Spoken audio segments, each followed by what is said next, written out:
신은 사람의 공경을 통해 위세가 커지고 사람은 신의 덕으로 운이 더한다. 1232년에 편찬된 법전 어성패식목, 일본 최초의 무가정권 법령으로 제1조의 내용은 이러합니다. 신사를 수리하고 축제를 소중히 하라. 옛부터 일본은 자신만의 고유 문화를 만들었습니다. 토속신앙을 비롯하여 불교에 이르기까지 독자적인 모습으로 변형시키며 그들만의 문화를 이룩하였습니다.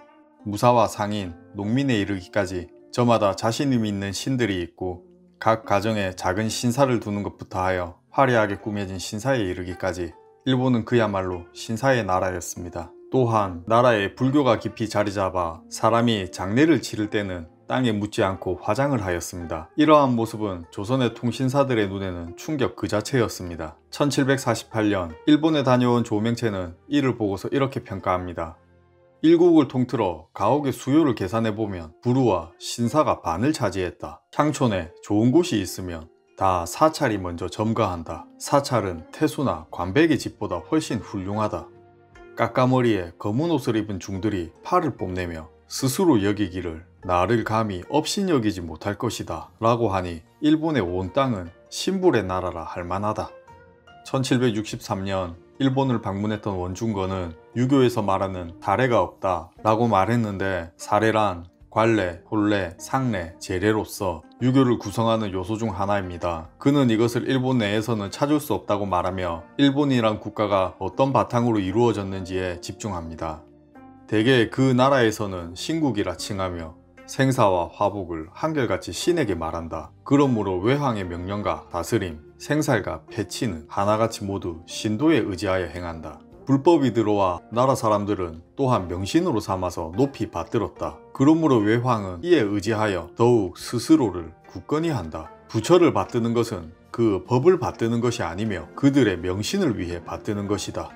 천황의 탄생은 신의 강림으로 인한 것이라 하여 나라 안에서는 스스로 신국이라 부르며 천황을 신주로 삼는다.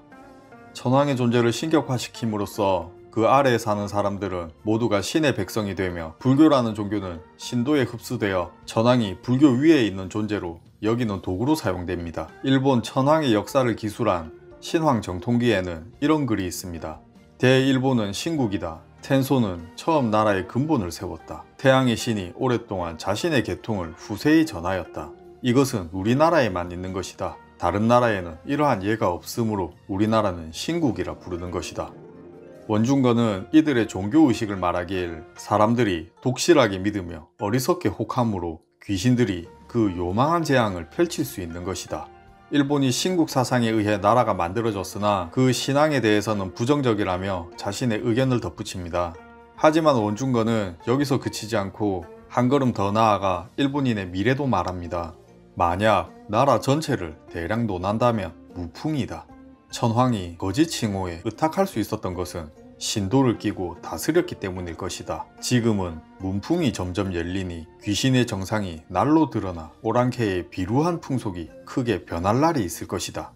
원중거가 방문한 1700년 중반에는 일본 내 유학자들이 점차 늘고 있었습니다. 일본의 신앙은 비판하면서도 그는 유풍이 점차 일본으로 흘러 들어가면 곧 나라가 변할 것이라는 긍정적인 평가를 내린 것입니다. 비단 원중거만 그런 것이 아닙니다. 유교를 바탕으로 나라가 서야 올바르다고 생각한 여러 사행원들, 인을 중심에 두고 삼국이 같은 가치관을 가지고 바라보면 동아시아에 평화가 올 것이라고 확신했던 조선의 지식인들, 언어도 다르고 풍속도 다른 바다 건너 이웃인 일본과 좋든 싫든 함께 공존해야 함을 알고 있었습니다. 하지만 많은 것이 달라 공통점을 찾기란 쉬운 일이 아니었죠. 그래서 사대부들은 제도와 풍습으로 그들을 교화시키는 것이 아닌 사람의 마음인 인을 두고서 사랑하는 마음은 인종을 불문하고 같을 것임에 기대를 걸기 시작했습니다. 그런 그들에게 유학자가 늘어난다는 것은 큰 기대를 걸게 만들었을 것입니다. 원중거 또한 그런 사람들 중 한 명이었습니다. 일본의 유교는 교토의 오산승에 의해 처음 수용되었습니다. 하지만 유교는 그들에게 하나의 학문일 뿐이었습니다. 강항은 오산승들이 불교를 배우기도 하고 유교를 배우기도 하며 심지어 그 사이에서 학풍을 나누는 것을 보며 아쉬움을 표현했습니다. 교토에 포로로 잡혀있던 강항은 훗날 후지와라 세이카를 만나게 되는데 그는 당시에 승려를 준비하고 있었습니다. 하지만 강항에게 유교의 가르침을 받고 일본 최초의 유학자가 됩니다. 유교의 전파는 시간이 흐르며 강항이 있을 때보다 더 넓게 퍼져나가 쇼군에까지 이르게 됩니다. 제5대 쇼군인 도쿠가와 스나요시는 유학을 장려하고 신하들에게 경서를 강의할 정도로 학문에 열의가 있었습니다. 1711년 사행에 참여한 이현은 막부에 대학두직을 역임한 하야시 호쿠와 필담을 나눕니다.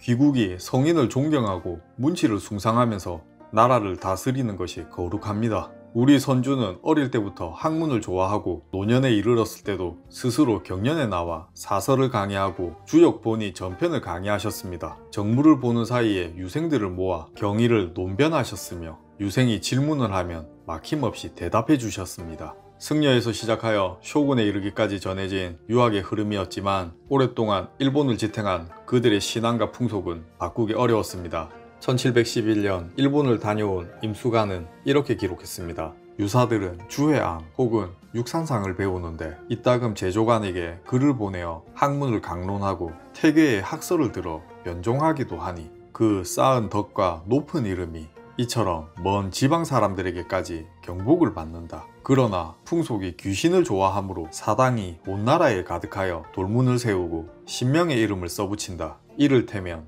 하지만 스미오시, 가스가 이나바 따위의 이름인데 모두 대명신이라 일컫고 사람들이 혹시나요 무슨 일이 생기면 문득 재개하고 기도한다고 한다.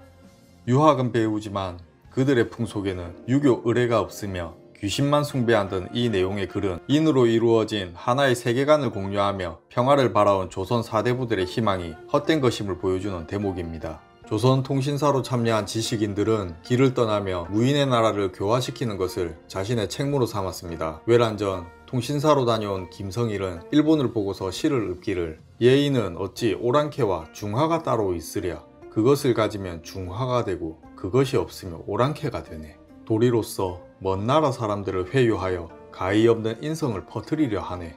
어찌 오랑캐라고 감화되기 어려우랴. 역시 같은 기로 생명을 타고났도다. 중화되는 것과 오랑캐로 불리는 것의 차이는 예의에 있으니 이것을 배운다면 일본이란 나라도 인성을 아는 나라가 될 것이라는 김성일의 기대와는 다르게 그가 다녀온 지 2년 후 임진왜란이 발생합니다. 전쟁을 겪은 뒤 사행원들은 교화시키기를 포기했을까요? 조선의 유학자들이 측은지심을 논하며 자주 묻는 질문이 있습니다. 우물에 빠지려는 아이를 본다면 어떻게 할 것인가?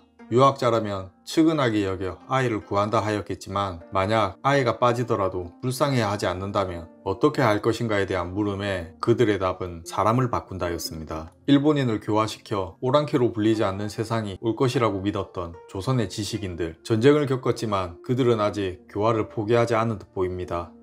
유학을 선도하는 지식인이 등장하면 그들의 풍속이 조선과 비슷해질 것이라 믿었던 원중거, 그는 이런 글을 남깁니다. 저들이 만약 인과 의를 알고 염치를 알아 옛것을 기뻐하고 지금을 돌이킨다면 이는 단지 그 나라의 다행만이 아니라 우리나라와 중국이 침략당할 우환이 더욱 없어질 것이다.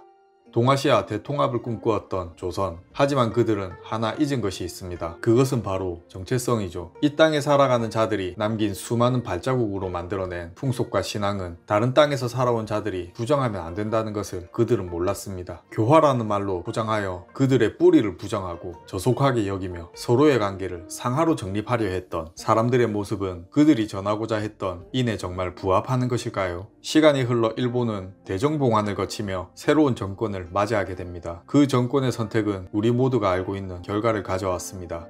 사행원들이 내심 기대했었던 교화는 헛된 꿈이 되었습니다. 무가법전 1조 신사를 고치고 축제를 소중히 하라. 무가법전을 기반으로 사회를 만든 사람들, 그리고 그들을 오랑캐로 불렀던 조선인, 인의 예지를 말하는 사람에게 미개하다고 말하며 근대화시켜주겠다고 말하는 일본인, 서로를 미개하다고 낮추어 보는 이 현상은 비단 국가와 국가뿐만이 아니라 우리 주변의 개인과 개인 사이에서도 많이 발생되고 있습니다. 지금 우리가 살고 있는 이 땅에서 서원을 볼 수 있고 바다 건너 저 땅에서 토리를 볼 수 있는 것은 모두가 그토록 지키고 싶어 했던 정체성 때문이 아니었을까요? 서로가 다름을 인정하고 존중하는 사회가 되길 희망하며 이번 선비의 눈 영상은 여기까지입니다.